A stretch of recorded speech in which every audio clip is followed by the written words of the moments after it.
Hello everyone, welcome to IQ world. दोस्तों, आज के इस सीरीज में हम लोग JSSC CGL 2023 के लिए JSSC में पूछे गए प्रीवियस ईयर क्वेश्चन देखेंगे। दोस्तों, यहाँ पर आप लोगों को इतना अच्छे ढंग से इसमें समझ में आएगा जितना अच्छे ढंग से आप लोग पेड कोर्स में भी नहीं समझ पाते होंगे। दोस्तों, इस वीडियो को पूरा देखिएगा और अगर आपको थोड़ा सा भी हेल्प मिलता है इस वीडियो से तो आप लोग चैनल को जरूर सब्सक्राइब कर दीजिएगा। ठीक है, तो चलिए दोस्तों स्टार्ट करते हैं आज का सेशन। देखते हैं आज का फर्स्ट क्वेश्चन क्या कह रहा है। देखिए दोस्तों, फर्स्ट क्वेश्चन कह रहा है कि किसी व्यक्ति का वेतन 8100 रुपये से बढ़कर 9000 हो जाता है तो उसे वेतन में हुई प्रतिशत वृद्धि क्या है। दोस्तों, अगर आपको प्रतिशत वृद्धि पूछे या कुछ भी प्रतिशत पूछे, प्रतिशत वृद्धि या प्रतिशत परिवर्तन या प्रतिशत कमी, यानी कि किसी भी टर्म में अगर प्रतिशत लग जाए तो इसका मतलब होता है कि बराबर ये टर्म यानी कि वृद्धि अगुना 100 और बट्टा में प्रतिशत वृद्धि हो रहा है। तो किससे वृद्धि हो रहा है? तो 8100 से वृद्धि हो रहा है, यानी बट्टा में क्या हो जाएगा? प्रारंभिक। ध्यान रखिएगा कि कोई भी प्रतिशत पूछे, प्रतिशत वृद्धि है तो यहाँ पर ऊपर में देखिए, यहाँ पर ये वृद्धि हो गया। प्रतिशत कमी रहता तो प्रतिशत यहाँ पर कमी हो जाता। उसके बाद अगर प्रतिशत परिवर्तन रहता तो यहाँ पर परिवर्तन हो जाता और बाद बाकी सब कुछ सेम रहता। तो सेम इसी क्वेश्चन में हम लोग देखेंगे कि कह रहा है कि 8100 रुपये से बढ़कर कितना हो जाता है? 9000 हो जाता है। तो कितना बढ़ा? 8100 पहले था, अब कितना हो गया? 9000 हो गया। तो बढ़ा कितना? तो दोस्तों यहाँ पर बढ़ा है कितना? 900 रुपया।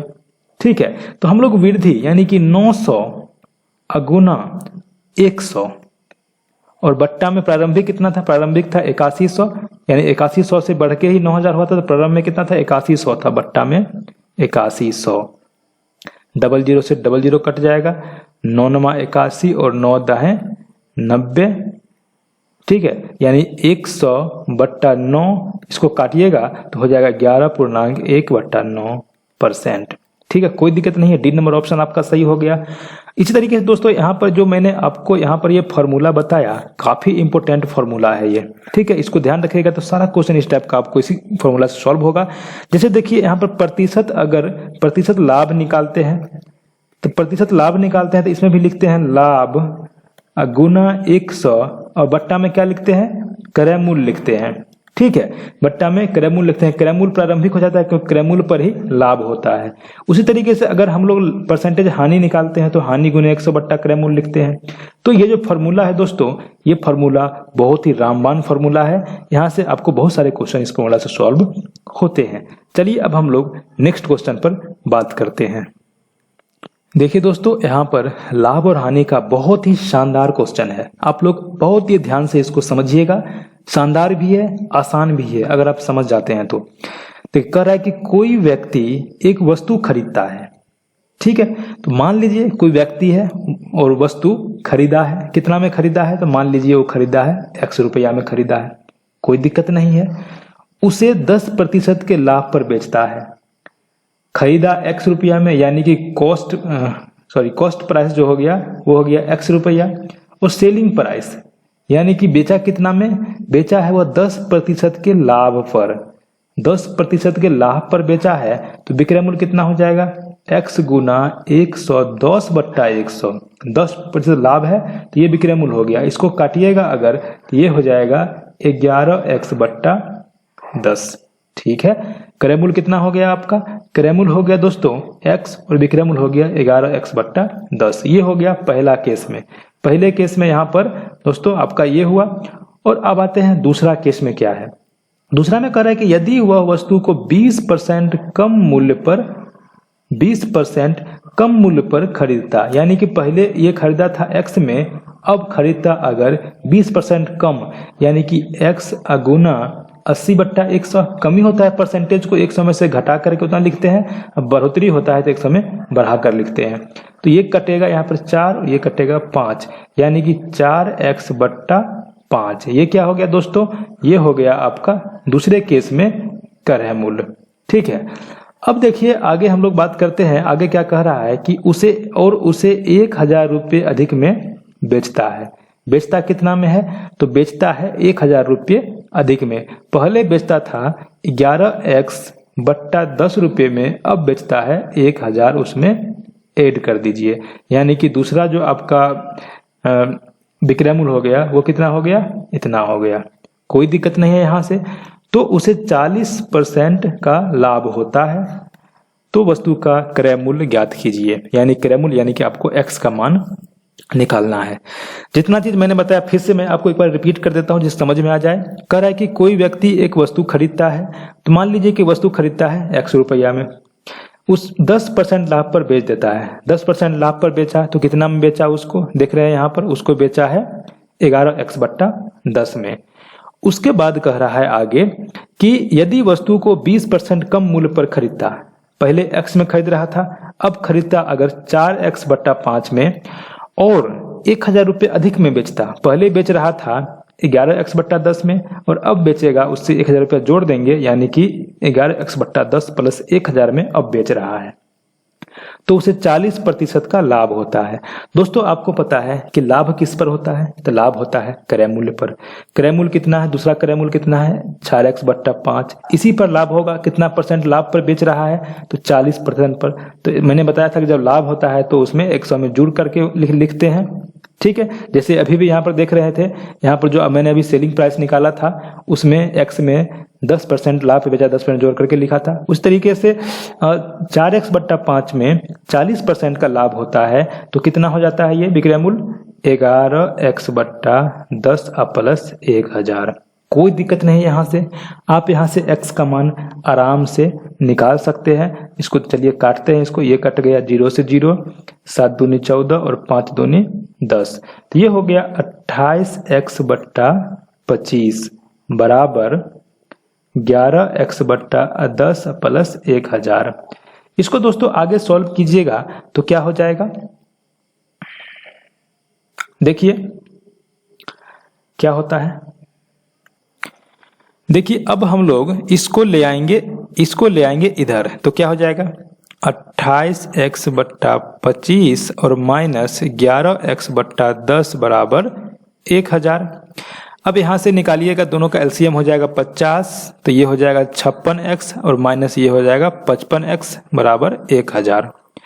ऊपर 56x में से 55x घटेगा तो x बच जाएगा, ये 50 इधर आके गुना हो जाएगा, 1,000 में 50 से गुना करेंगे तो कितना हो जाएगा? 50,000। ठीक है, तो यही आपका हो जाएगा 50,000 रुपये क्रय मूल्य। बहुत ज़्यादा भारी नहीं था दोस्तों। आप लोग इसको अगर अच्छे ढंग से समझे हैं तो आप लोग आसानी से इसको 30 से 40 सेकेंड में सॉल्व कर सकते हैं। जब आप एग्जाम में बैठते हैं तो आपको इतना ज़्यादा लिखने का ज़रूरत नहीं पड़ता है। बहुत कुछ एग्जाम में आप लोग माइंड में सोच करके कैलकुलेट कर सकते हैं। इतना ज़्यादा लिखने का मतलब है कि मैं आपको समझाने का प्रयास कर रहा हूँ, इसी के लिए मैंने इतना ज़्यादा यहाँ पर लिखा है। ठीक है, चलिए अब हम लोग नेक्स्ट क्वेश्चन देखते हैं। देखिए दोस्तों, परसेंटेज का ये भी क्वेश्चन है। कह रहा है कि एक छात्र को परीक्षा में बैठने के लिए 221 दिनों की उपस्थिति अनिवार्य है। 221 दिन अगर कोई छात्र है, 221 दिन अगर क्लास नहीं किया है तो वह परीक्षा में नहीं बैठ सकता है। अब कह रहा है कि कोई छात्र है जिसको कि 208 दिन वह उपस्थित रहा है, ठीक है, और उसको जो है एग्जाम नहीं देने दिया गया, यानी कि वह 5% कम प्रेजेंटेशन उसका हुआ तो उसको एग्जाम नहीं देने दिया गया, अपात्र घोषित कर दिया गया। तो परीक्षा में बैठने के लिए कितने प्रतिशत उपस्थिति अनिवार्य है? देखिए दोस्तों, 221 दिन की उपस्थिति अनिवार्य है। 221 दिन की उपस्थिति अनिवार्य है। उपस्थित कितना रहा? ये उपस्थित रहा 208 दिन। 208 दिन अब्सेंट यहाँ पर कितना रहा? 21 दिन उपस्थित, 221 दिन उपस्थित होना चाहिए था उसको, लेकिन उपस्थित रहा 208 दिन। तो कितना दिन उपस्थित नहीं रहा? तो देखिए यहाँ पर नहीं रहा कितना दिन? 13 दिन नहीं रहा। 13 दिन ये उपस्थित नहीं रहा। ठीक है, कोई दिक्कत नहीं है यहाँ तक। अब आगे देखिए, ये जो 13 दिन है, ये 13 दिन जो उपस्थित ये नहीं रहा है, तो यही 13 दिन जो है सो 5% के बराबर होगा, क्योंकि 5% उपस्थिति कम रहा है उसका, जिसके कारण उसको बैठ नहीं दिया गया एग्जाम में। अब देखिए 5% 13 दिन के बराबर है, तो कितना का 5%? कितना का, तो माना तो x का, तो x का 5% जो है दोस्तों यही 13 दिन के बराबर है। ठीक है, तो 5 को 20 बार में कटेगा, 20 गुने 13 बराबर 260। x बराबर कितना हो जाएगा 260। यानी कि टोटल क्लास जो हुआ था कॉलेज में, टोटल क्लास कितना हुआ था 260 हुआ था।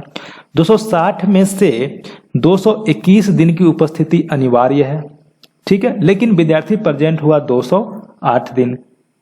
यहां तक आपको समझ में आया कि 260 दिन क्लास हुआ, उपस्थिति अनिवार्य है 221 दिन, तभी एग्जाम में बैठा जा सकता है। विद्यार्थी प्रेजेंट हुआ 208 दिन। अब क्वेश्चन में कह रहा है कि परीक्षा में बैठने के लिए कितने प्रतिशत उपस्थिति अनिवार्य है, कितने प्रतिशत उपस्थिति अनिवार्य है। तो 260 का कितना प्रतिशत 221 से वही निकाल लेंगे। तो मान लीजिए 260 का x प्रतिशत जो है वो कितना है 221 है, तो निकाल लीजिए, इससे ये कट जाएगा। ठीक है, अब देखिए हमको लग रहा है ऐसा कि 13 से दोनों कटना चाहिए, 13 से 221 भी कटना चाहिए। तो 13 दूना 26 और 13 एकम 13 और 13 सत्ते 91। ठीक है, ये 2 से कट जाएगा, ये 5 बार में, यानी x बराबर हो जाएगा 5 गुना 17। ये 5 को 17 से गुना करना पड़ेगा, तो कितना हो जाएगा 17 पचे 85%, यानी कि 85% उपस्थिति अनिवार्य है, तभी कोई विद्यार्थी एग्जाम में बैठ सकता है। ठीक है, तो चलिए दोस्तों, उम्मीद करता हूं कि आपको समझ में आ रहा होगा। चलिए अब हम लोग नेक्स्ट क्वेश्चन पर बात करते हैं। देखिए दोस्तों, यहाँ पर कंपाउंड इंटरेस्ट का, चक्रवृद्धि ब्याज का बहुत ही जबरदस्त क्वेश्चन है। आप लोग अच्छे ढंग से इसको समझने का प्रयास कीजिएगा कि जब ब्याज अर्धवार्षिक रूप से चक्रवृद्धि किया जाता है। अब देखिए, अगर ब्याज अर्धवार्षिक रूप से चक्रवृद्धि किया जाता है तो देखिए यहाँ पर आपको टर्म याद रखना पड़ेगा। अगर अर्धवार्षिक है, अगर अर्धवार्षिक है तो यहाँ पर समय जो होता है, समय वो दुगुना हो जाता है, समय दुगुना, और दर जो है दोस्तों वो आधा हो जाता है। ठीक है, इतना चीज आप ध्यान में रखिएगा, आपका ये क्वेश्चन सॉल्व हो जाएगा, कोई दिक्कत नहीं होगा इस क्वेश्चन को सॉल्व करने में।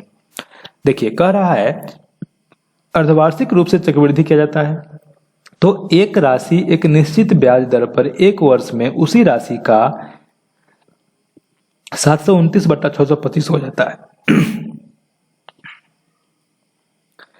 तो दोस्तों आपको पता है कि चक्रवृद्धि ब्याज का जो फॉर्मूला होता है वो कितना होता है। अगर हम लोग चक्रवृद्धि मिश्र धन की बात करें, चक्रवृद्धि मिश्र धन, तो यहां पर फॉर्मूला होता है P इंटू 1 प्लस R/100 पर पावर T या N लिख सकते हैं। ठीक है, यहां पर कह रहा है कि जो हमने चक्रवृद्धि ब्याज निकाला वो जो है सो उसी राशि यानी मूलधन का 729/625 गुना है, यानी P गुने 729/625। यही कह रहा है क्वेश्चन में कि अगर अर्धवार्षिक रूप से चक्रवृद्धि किया जाता है तो एक वर्ष एक राशि जो है सो एक निश्चित ब्याज दर पर एक वर्ष में उसी राशि का 729/625 हो जाती है। अब हम लोग P से P को काट देंगे। ठीक है, 1 प्लस R/100। अब देखिए इस पर दोस्तों आप देखिएगा कि समय दिया हुआ है 1 वर्ष, यहाँ पर क्लियरली आपको दिख रहा होगा कि समय दिया हुआ है 1 वर्ष, और ब्याज जो है सो अर्धवार्षिक रूप से संयोजित होती है तो समय दुगुना हो जाएगा, तो समय 1 के जगह पर 2 हो जाएगा। और दर जो है दोस्तों, दर हमको नहीं दिया हुआ है, निश्चित ब्याज दर लिखा हुआ है और दर हमने मारा है R%, तो ये दर आधा हो जाएगा यानी R/2, यानी नीचे में 2 से गुना हो जाएगा, कोई दिक्कत नहीं है, बराबर 729/625। अब दोनों तरफ हम लोग अगर वर्गमूल कर ले, दोनों तरफ वर्गमूल कर ले तो क्या हो जाएगा, इधर स्क्वायर हट जाएगा, इधर भी वर्गमूल निकल जाएगा इसका। 1 प्लस R/200 बराबर 729 कितना का होता है दोस्तों, ये होता है 729 जो होता है वो होता है 27 का स्क्वायर, और 625 होता है 25 का स्क्वायर। कोई दिक्कत नहीं है यहां तक समझने में आपको। अब देखिए ये हो जाएगा, आगे थोड़ा सा बढ़ाएंगे तो ये हो जाएगा 200 प्लस R बट्टा में 200 बराबर 27/25। 25 से कट जाएगा कितना बार में, 25 8 200, 8 बार में कट जाएगा। अब देखिए यहाँ से 200 प्लस r बराबर कितना हो जाएगा, 28 गुने 7, 8 7 56 और 8 दूनी 16 5 21, 216। तो r बराबर हो जाएगा 16%। r हमको निकल गया कितना, 16%। अब थोड़ा सा हम लोग इसको मिटा लेते हैं, थोड़ा सा जगह कम पड़ रहा है।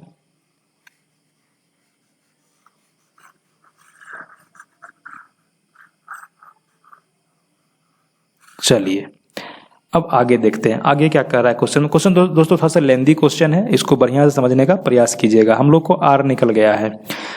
अब आगे क्या निकालना है ये देखिए।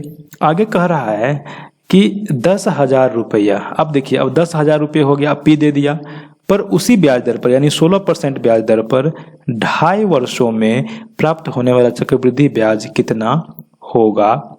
ठीक है, निकटतम रुपये तक सही आपको निकालना है।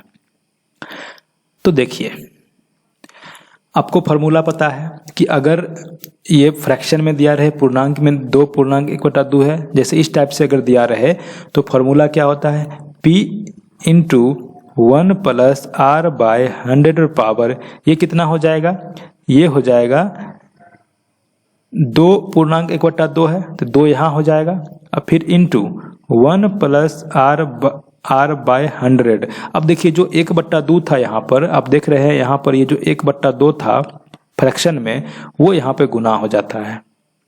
ठीक है, ये फॉर्मूला है, ये क्या है, एक मिश्रधन का फॉर्मूला होता है ये। अब इसी को हम लोग सॉल्व करते हैं, देखते हैं आगे क्या क्या होता है इसमें। देखिए P दिया हुआ है 10,000, ठीक है, 10,000 दिया हुआ है यहाँ पर देख रहे हैं आप। 1 plus r by 100, 1 plus 16 by 100 पर power 2 into 1 plus r by 100 into 1 by 2।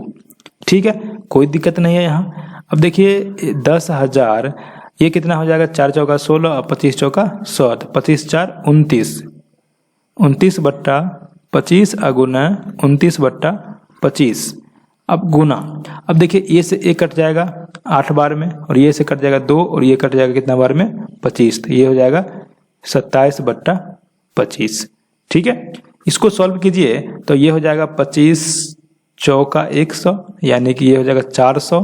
फिर ये 25 को 16 बार में कट जाएगा ये। ठीक है, इसको दोस्तों सॉल्व कीजिएगा, 16 गुना 29 गुना 27/25 कीजिएगा तो आपका 14,532.48 समथिंग आएगा। ठीक है, तो ये क्या है, मिश्रधन है, यानी कि मूलधन प्लस ब्याज है, और मूलधन कितना है 10,000 माइनस कर लेंगे तो ब्याज निकल जाएगा, यानी 4,532 के आसपास आपका ब्याज आएगा, यानी 4,532। बी ऑप्शन आपका सही हो जाएगा। तो यहाँ पर दोस्तों ये जो क्वेश्चन था काफी लेंदी क्वेश्चन था। ठीक है, इसको आप एग्जाम में भी आप इग्नोर करके चल सकते हैं ऐसा क्वेश्चन दिखे तो, और अगर आपके पास समय है तो इसको सॉल्व भी कर सकते हैं, कोई दिक्कत नहीं है। ठीक है, चलिए अब हम लोग नेक्स्ट क्वेश्चन, मेन था कि आपको सीखना था कैसे कैसे इसका प्रोसेस है बनाने का। ठीक है, अब हम लोग नेक्स्ट क्वेश्चन देखते हैं। देखिए दोस्तों, इस क्वेश्चन को करने के लिए आपको 2 फार्मूला पता रहेगा तो आपको आसानी से ये क्वेश्चन सॉल्व हो जाएगा। कौन कौन सा फार्मूला है, एक फार्मूला है D बराबर P इंटू R बाय 100/2, एक है D बराबर P into R by 100/2 into R by 100 plus 3। ठीक है, ये 2 फार्मूला अगर आपको पता है तो आप इस क्वेश्चन को बहुत ही आसान तरीके से सॉल्व कर सकते हैं। ये हो गया 2 ईयर के लिए, ये हो गया ये फार्मूला 3 ईयर के लिए। ठीक है, कोई दिक्कत नहीं है। फार्मूला क्या है ये आप समझ लीजिए पहले, कि अगर आपको 2 वर्ष का अंतर निकालना हो, या अंतर दिया हुआ हो P निकालना हो, तो इस फार्मूला का यूज करेंगे। देखिए क्वेश्चन में कह रहा है कि यदि किसी धनराशि पर 17% की ब्याज दर से 2 वर्ष में प्राप्त चक्रवृद्धि ब्याज चक्रवृद्धि ब्याज और साधारण ब्याज के बीच जो अंतर है वो आपको दिया हुआ है।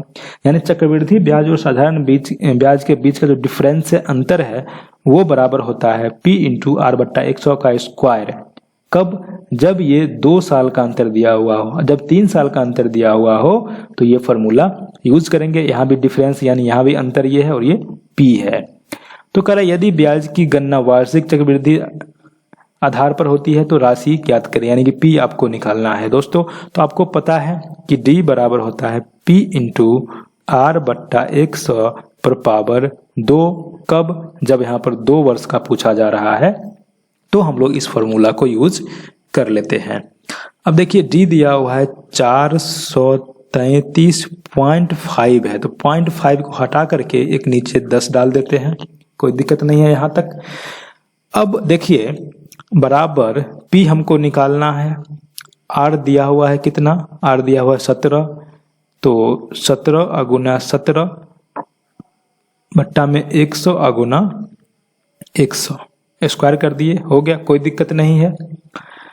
अब देखिए इससे एक शून्य कटेगा यहाँ पर, ठीक है। अब देखिए दोस्तों, मुझे पूरा उम्मीद है यहाँ पर कि ये 17 से कटेगा, तभी आपका आंसर जो है सो पूर्णांक में आएगा, दशमलव में नहीं आएगा। तो देखिए काटते हैं, 17 से कट जाएगा ये, 17 दूना 34, बचा कितना 9, 17 पचे 85, 8, 17 पचे 85, कट गया ये, 17 से काटिएगा इसको तो 17 दूना 34, 9 93 हो गया, 17 पचे 85, 8 85, 17 पचे 85 कट गया, फिर कट जाएगा 17 से, फिर काट दीजिए, 17 एकम 17, 17 पचे 85, तो आपका कितना आ गया यहाँ पर? यहाँ पर आ गया आपको 15 बराबर P बट्टा 1000।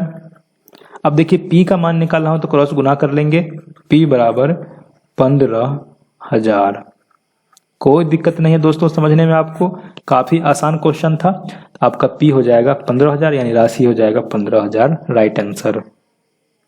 देखिए दोस्तों, यहाँ पर औसत का बहुत ही शानदार क्वेश्चन है, बहुत ही बारीक तरीके से आप समझिएगा इसको। देखिए सबसे पहले मैं एक चीज बता दूं आप लोगों को कि औसत बराबर क्या होता है, आपको समझना चाहिए। औसत बराबर होता क्या है? जैसे मान लीजिए कि 5 लोग हैं, किसी का एज 10 साल है, किसी का 20 साल है, किसी का 25 साल है, किसी का 15 साल है, ठीक है।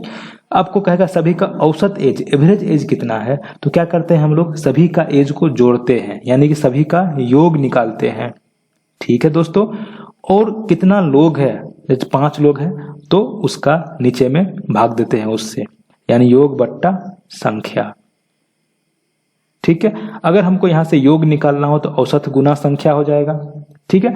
तो देखिए यही करेंगे। यहाँ पर हम 3 व्यक्ति है, A, B और C, 3 व्यक्ति है, एक है A, B और C। तीनों का जो औसत वजन दिया हुआ है, ये दिया हुआ है 70 kg। तो तीनों का कुल वजन का योग कितना हो जाएगा, तो औसत गुना संख्या से गुना करेंगे, ये हो जाएगा औसत कितना है 70 और संख्या कितना है 3 है, 7 या 21, यानी कि हो जाएगा 210। कोई दिक्कत नहीं है यहाँ तक आपको। चलिए यहाँ तक सॉल्व हो गया। आगे देखिए, जब इस समूह में D शामिल हो जाता है तो औसत 60 kg हो जाता है। अब इसमें D भी आ गया, यानी A हो गया प्लस B हो गया प्लस C हो गया प्लस D हो गया। अब औसत कितना हो जाता है, अब औसत है 60 kg। तो अब टोटल योग कितना हो जाएगा, A plus B plus C plus D का, तो 6 और चौका 24, क्योंकि 4 लोग हो गया है अब, तो ये हो जाएगा 24, यानी 240।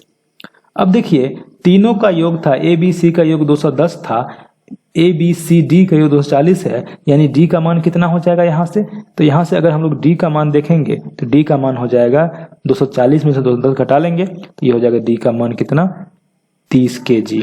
कोई दिक्कत नहीं है दोस्तों। यहाँ से आगे देखिए क्या कर रहा है, एक व्यक्ति E जिसका वजन D के वजन से 5 kg अधिक है, D का वजन 30 है तो E का वजन कितना हो जाएगा 35। कोई दिक्कत नहीं है। यहाँ से A को प्रतिस्थापित करता है, यानी A जो है सो अब हट गया, A हट गया, अब कौन कौन बच गया, B plus C plus D plus E, B plus C plus D plus E, A हट गया, ठीक है। तो BCDE का औसत वजन 59 किलोग्राम है। औसत वजन 59 है तो कुल वजन कितना होगा, तो 59 गुना 4, 50 का 200 और 900 का 36, यानी कि 236 kg। B plus C plus D plus E का जो वजन है 236 kg आ गया हमको। कह रहा है कि A का वजन ज्ञात कीजिए। A का वजन दोस्तों ज्ञात करने के लिए हम लोग को क्या करना पड़ेगा, देखिए यहाँ पर हम लोग को ज्यादा इसमें कुछ करना नहीं है। हमारे पास जो डेटा है, जैसे कि इसमें E का हमको पता है, D का पता है, तो हम लोग पुट कर देंगे। इसमें D का कितना है 30 है, E का कितना है 35 है, 30 35 65, यानी कि B प्लस C बराबर हो जाएगा, ये दोनों मिलाकर के 65 है, तो 65 इधर आके घट जाएगा, तो 236 में से अगर हम लोग 65 घटाएंगे तो कितना हो जाएगा 236 और माइनस 65।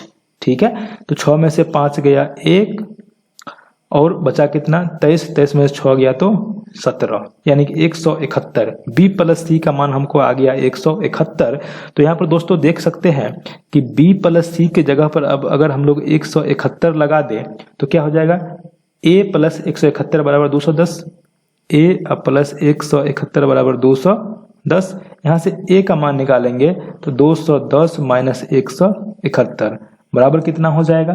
अब देखिए 71 में 29 जोड़ेंगे 200 होगा, यानी कि 29 10 39 आपका राइट आंसर हो जाएगा। ठीक है, यानी कि A का जो वजन है वो 39 kg के बराबर है। उम्मीद करता हूं दोस्तों को आपको बहुत ही अच्छे ढंग से ये क्वेश्चन समझ में आ गया होगा। चलिए नेक्स्ट क्वेश्चन पर बात करते हैं। देखिए काफी शानदार क्वेश्चन है दोस्तों। यहाँ पर ये सिंप्लीफिकेशन का क्वेश्चन है। कह रहा है कि 1.16 डिवाइडेड बाय 1.2। अब देखिए 1.16 डिवाइडेड बाय 1.2 है, लिख सकते हैं 1.16 डिवाइडेड बाय 1.2, कोई दिक्कत नहीं है। अगुना 13.5 डिवाइडेड बाय 0.03, पूरा का डिवाइडेड बाय 3 है। इसको सॉल्व करना है दोस्तों। ऊपर देखिए, ऊपर भी 3 अंक पीछे दशमलव है, 2 अंक पीछे दशमलव। देखिए यहाँ पर 2 अंक पीछे दशमलव इसमें है और 2 अंक पीछे एक अंक इसमें है। ऊपर भी 3 अंक पीछे दशमलव है और नीचे भी 1 अंक इसमें, नीचे भी 3 अंक पीछे दशमलव है, 4 दशमलव उड़ जाएगा, चारों दशमलव यहाँ पर कैंसिल आउट हो जाएगा। तो हो जाएगा 116/12 गुना 135/3 बट्टा में एक और 3 है। ठीक है, अब कौन कौन कटता है देखते हैं। ये काट लीजिए, 3 चौके 12, 3 पचे 15। उसके बाद आगे क्या क्या कट रहा है, अब देखिए कटेगा ये 4 तिया 12 और 4 दूनी 8 और 4 नमा 36, 3 से ये भी कट जाएगा 15 बार में।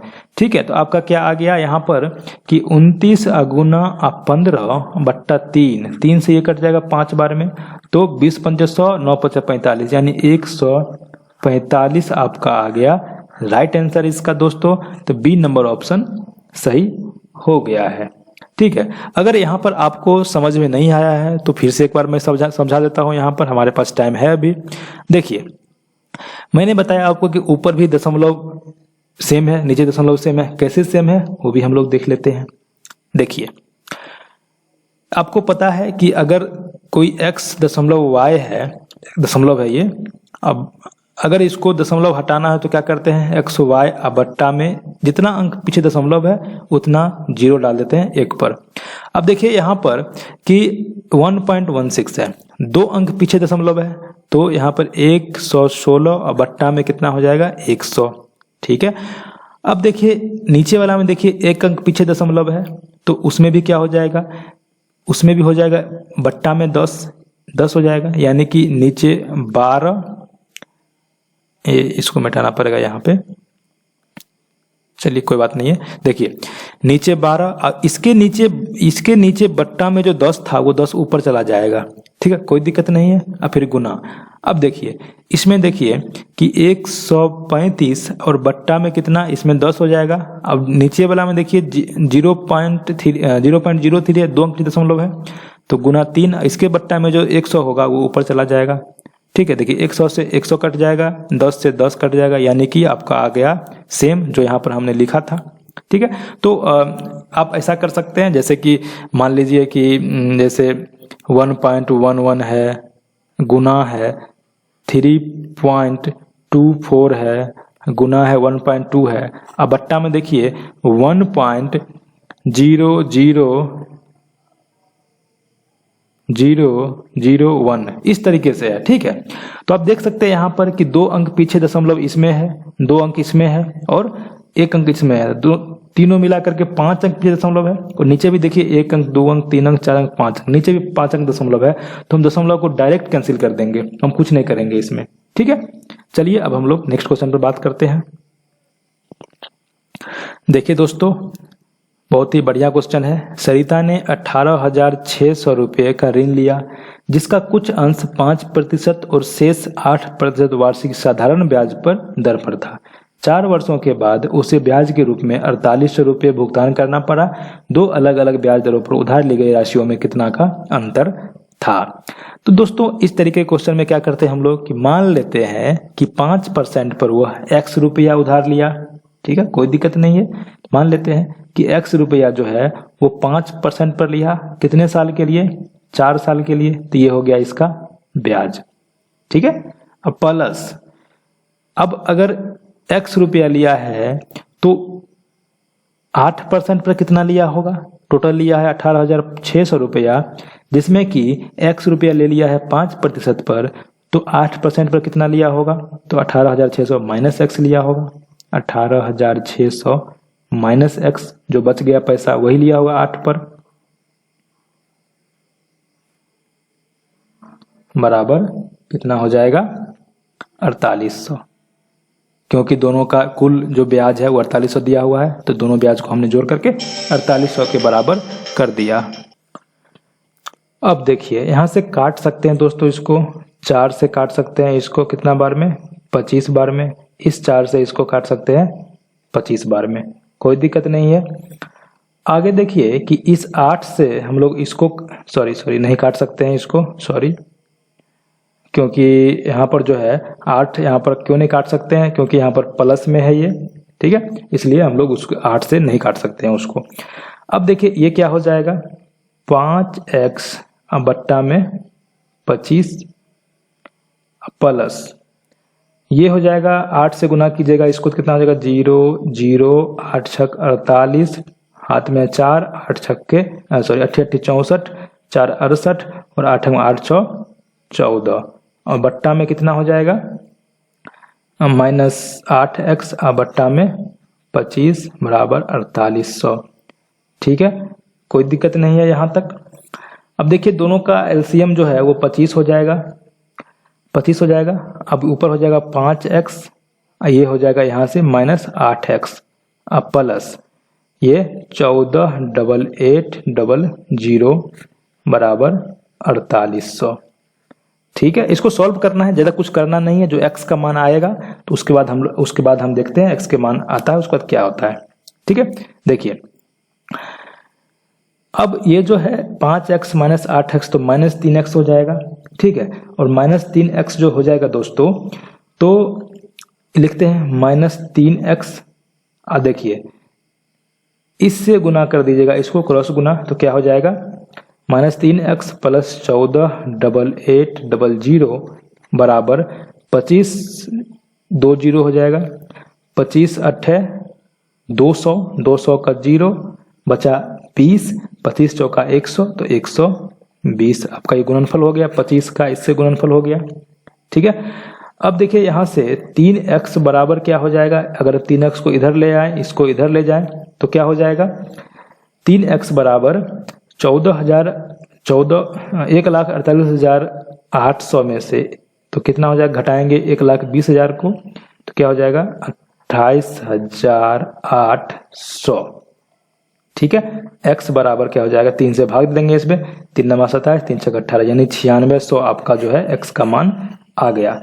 x का मान अगर 9600 आ गया दोस्तों, यानी कि आप 5% पर 9600 रुपया को दे रहे हैं, तो 8% पर कितना दे रहे होंगे? टोटल 18,600 है, 5% पर है 9600, तो 8% पर कितना हो जाएगा, 8% पर हो जाएगा 9,000, तब ना दोनों मिला करके 18,600 रुपये होगा।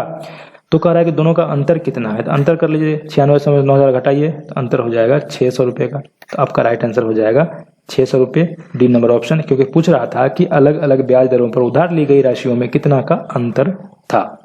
ठीक है, चलिए अब हम लोग नेक्स्ट क्वेश्चन पर बात करते हैं। देखिए दोस्तों, यहाँ पर क्वेश्चन कह रहा है कि 7 सेंटीमीटर त्रिज्या वाली 6 गोलाकार गेंदों को लबालब भरी हुई एक बाल्टी में डुबोया जाता है। ठीक है, उससे निकले हुए पानी को 14 सेंटीमीटर त्रिज्या वाले एक बेलनाकार जार में एकत्रित किया जाता है। जार में पानी की ऊंचाई कितनी होगी। अब देखिए बॉल्व कितना है, बॉल है दोस्तों 6 बॉल्व है, 6 बॉल्व है, 1 2 3 4 5 6। ठीक है, 6 बॉल को एक बाल्टी में डाल दिया जाता है, बाल्टी में जो है डाल दिया जाता है। ठीक है, ये बाल्टी पहले से पानी से लबालब भरा हुआ था, पानी यहाँ तक लबालब भरा हुआ था बाल्टी में। अब जैसे ही बॉल डाले बाल्टी में तो कुछ पानी जो है वो नीचे गिरा। ठीक है, जितना बॉल का आयतन होगा उतना ही ना पानी नीचे गिरेगा। तो बॉल का आयतन कितना हो जाएगा, एक बॉल का आयतन, और बॉल जो है दोस्तों बॉल है गोलाकार, तो एक बॉल का आयतन हो जाएगा 4/3 पाई आर क्यूब, यानी आर अगर 7 सेंटीमीटर है तो 7 का क्यूब, एक बॉल का आयतन हो गया। तो 6 बॉल का आयतन कितना हो जाएगा, 6 से गुना कर देंगे 7 का क्यूब। एक बॉल का आयतन था इतना, अगर इसको 6 से गुना कर दिए तो 6 बॉल का आयतन हो गया।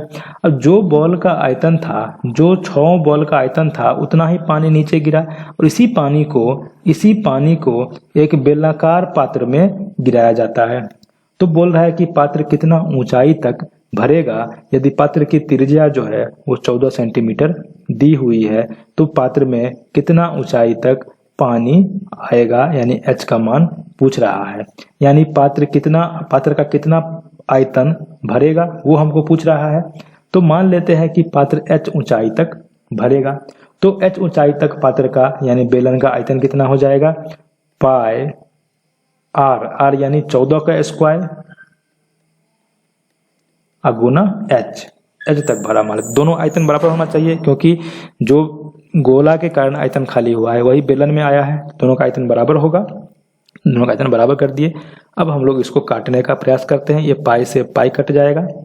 ठीक है, अब देखिए 7 क्यू है तो 2 7 से, यानी कि 2 7 से 2 बार में कटेगा, ये 7 दूनी 14, 7 दूनी 14, एक 7 बच गया यहाँ पर। अब ये 2 दूना 4, ये भी खत्म हो जाएगा। ठीक है, और ये 3 दूना 6। अब देखिए यहाँ पर h बराबर जो हो गया दोस्तों, वो h बराबर हो गया, ये एक 7 इसमें बचा हुआ है यहाँ, एक 2 यहाँ पर, तो 7 दूना 14 सेंटीमीटर, यानी 14 सेंटीमीटर ऊंचाई तक इसमें पानी भर जाएगा। तो आपका ए नंबर ऑप्शन सही हो जाएगा दोस्तों। उम्मीद करता हूँ कोई अच्छे ढंग से आपको समझ में आया होगा। चलिए अब नेक्स्ट क्वेश्चन देखते हैं। आज के सेशन का दोस्तों लास्ट क्वेश्चन है, कह कि यदि किसी वर्ग के क्षेत्रफल में 19% की कमी हुई है तो वर्ग के विकर्ण में कितनी कमी हुई ज्ञात कीजिए। काफी आसान क्वेश्चन है। देखिए, किसी वर्ग के क्षेत्रफल में 19% की कमी हुई। मान लीजिए वर्ग का क्षेत्रफल पहले था 100, अब कितना हो गया, 81 हो गया, 19% कम हो गया। ठीक है, तो वर्ग के विकर्ण में कितनी कमी हुई, जब क्षेत्रफल जो था, जब क्षेत्रफल 100 था तो वर्ग की एक भुजा की लंबाई क्या होगी, क्योंकि क्षेत्रफल बराबर होता है क्या, भुजा स्क्वायर। तो अगर क्षेत्रफल 100 था तो भुजा कितना था, 10 था। अगर क्षेत्रफल 81 हो गया, अब भुजा कितना हो गया, 9 हो गया। ठीक है, कोई दिक्कत नहीं है। अब देखिए, जब क्षेत्रफल 100 था तो भुजा 10 था, तो विकर्ण कितना था, √2 गुना भुजा यानी 10√2। और जब क्षेत्रफल 81 था तो भुजा 9 हो गया, तो अब विकर्ण कितना हो जाएगा, 9√2। कोई दिक्कत नहीं है। तो कितना परसेंट कमी हुआ, तो मैंने दोस्तों आपको शुरू में ही बताया था कि परसेंटेज कुछ भी निकालना हो, कमी निकालना हो, वृद्धि निकालना हो, हम लोग क्या करते हैं यहाँ पर परसेंटेज कमी निकालना है। तो कमी अगुना 100 बट्टा में कितना, प्रारंभिक। कोई दिक्कत नहीं है यहाँ तक समझने में आपको। अब देखिए, कमी कितना हो जाएगा, 10√2 से 9√2 गया तो √2 कम हो गया, 1√2 कम हो गया, यानी √2 गुना 100। प्रारंभ में कितना था, 10√2 था तो 10√2, ठीक है। √2 से √2 कट गया, 10 से 10 बार में कटेगा, यानी कि 10% आपका राइट आंसर हो जाएगा। विकर्ण जो है 10% कम हो गया। दोस्तों आपको अगर समझ में नहीं आ रहा है कि ये कहाँ से आया, तो आपको बता दूं कि वर्ग जो होता है, वर्ग का जो विकर्ण है, अगर वर्ग की भुजा a है तो विकर्ण निकालना हो तो ये समकोण त्रिभुज है। समकोण त्रिभुज में अगर कर्ण निकालना हो तो लंब स्क्वायर जो आधार स्क्वायर के बराबर होता है। तो लंब square a square plus Aadhaar square a square, यानी कि √2a हो जाता है, ये विकर्ण का मान होता है। तो इसी के लिए अगर भुजा 10 है तो विकर्ण 10√2, भुजा 9 है तो विकर्ण 9√2, क्योंकि विकर्ण √2 गुना भुजा होता है, ठीक है। कोई दिक्कत नहीं है दोस्तों। उम्मीद करता हूं कि आज का वीडियो आप लोगों को काफी हेल्पफुल हुआ होगा, समझ में आया होगा। और वीडियो को देखने के लिए, पूरा देखने के लिए आप लोगों का धन्यवाद। अगर वीडियो पसंद आया है, हेल्पफुल लगा है तो चैनल को सब्सक्राइब कर दीजिएगा दोस्तों, और वीडियो को लाइक और शेयर भी दोस्तों में जरूर कर दीजिएगा, ठीक है। चलिए फिर मिलते हैं नए वीडियो में। Bye bye, take care, best of luck.